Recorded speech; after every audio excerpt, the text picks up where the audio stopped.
భారత్కు ఆగర్భ శత్రువు అయినటువంటి పాకిస్తాన్ మీద నిన్న జరిగిన ఆసియా కప్ 2025 ఫైనల్ మ్యాచ్లో భారత్ పాకిస్తాన్ తలపడ్డాయి.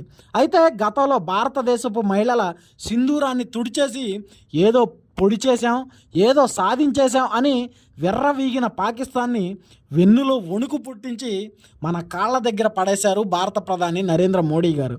అలాగే నిన్న జరిగిన ఆసియా కప్ 2025లో మన భారత్ టీం అంతే ఊపుతో అంతే కసితో పాక్ను చిత్తుగా ఓడించింది.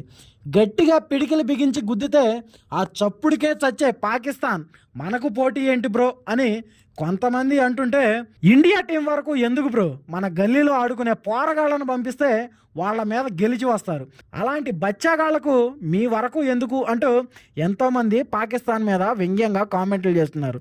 మరికొంతమంది అయితే ఈ గేమ్స్ ఏమీ వద్దు, ఒక్కసారి మా యూత్ చేతులు కట్టడి చేయకుండా ఉండండి, పాకిస్తాన్ని 10 నిమిషాల్లో మ్యాప్లో కనపడకుండా చేస్తాం అంటున్నారు.